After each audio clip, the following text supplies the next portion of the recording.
एक लंबे समय से हमारे वेटरनरी प्रैक्टिशनर्स, हमारे पशुपालक साथी फास्फोरस के लिए जिस इंजेक्शन का उपयोग करते आ रहे हैं, जो इंजेक्शन वो लगा रहे हैं, अगर मैं आज आपसे ये कहूं कि वो इंजेक्शन आपके पशु के फास्फोरस की नीड को बिल्कुल पूरा नहीं कर पा रहे हैं, तो आप शायद आपको लगेगा कि यार मैं क्या कह रहा हूं, लेकिन ये बिल्कुल सच है। मार्केट में टोल्डिम फास, ब्यूटोफास्फॉन जैसे ऑर्गेनिक फास्फोरस के इंजेक्शन बहुत दिनों से हैं मार्केट में और इनका बहुत ज्यादा यूज है।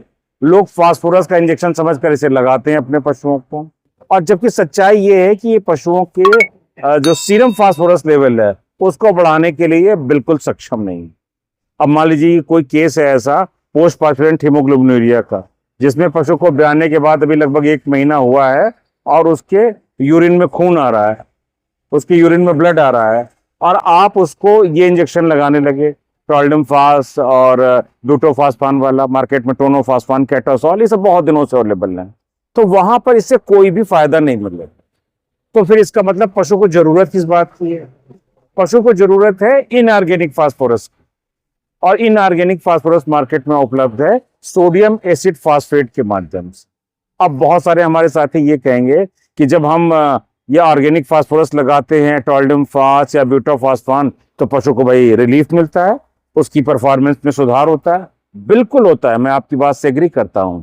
जब आप टोल्डिम फास या ब्यूटोफास्फान जैसे ऑर्गेनिक फास्फोरस के इंजेक्शन अपने पशु को लगाते हैं, तो ये इंजेक्शन मेटाबॉलिक स्टिमुलेटर का काम करते हैं, ये एक फिजियोलॉजिकल टॉनिक का काम करते हैं, ये एनर्जी पाथवे में एंट्री करके पशु की एनर्जी बूस्ट करते हैं, लीवर फंक्शन को सपोर्ट करते हैं। तो जाहिर सी बात है भाई पशु के परफॉर्मेंस में सुधार होता है। लेकिन अगर आप ये सोच रहे हैं कि इन इंजेक्शन को देकर आप पशु की फास्फोरस की नीड को पूरा कर लेंगे, तो ये बिल्कुल गलत है। इसके लिए आपको इनऑर्गेनिक फास्फोरस चाहिए, यानी सोडियम एसिड फास्फेट। अब एक दूसरा सवाल भी लोग उठाएंगे कि जब पशु भाई खाता पीता है, जब चाहे वो पायल सीड्स के जो ये केक हैं, सरसों की खली है, अलसी की खली है, बिनोले की खली है, या कोई अनाज खाता है, कोई मक्का, गेहूं, इस तरह का कोई फीड खाता है, तो क्या उससे नहीं होगा ऐसा? वो भी तो ऑर्गेनिक फास्फोरस के सोर्स हैं। बिल्कुल, वहां पर भी ऑर्गेनिक फास्फोरस है, फाइटेट या फाइटिक एसिड के फॉर्म में वो है, लेकिन वो जब र्यूमेन में जाता है, वहां पर जो एंजाइम होते हैं वो उसका डाइजेशन करते हैं, और वहां से फिर इनऑर्गेनिक फास्फोरस जनरेट होता है जो पशु के शरीर में एब्जॉर्ब होता है। तो इसलिए अगर आपको लगता है कि हमें अपने पशु को फास्फोरस देना है, उसको पाइका है, उसको पीपीएच है, या फास्फोरस डिफिशियंसी की वजह से वो रिपीट कर रहा है, तो ऐसे केसेस में आप हमेशा इनऑर्गेनिक फास्फोरस यानी सोडियम एसिड फास्फेट का चुनाव करें।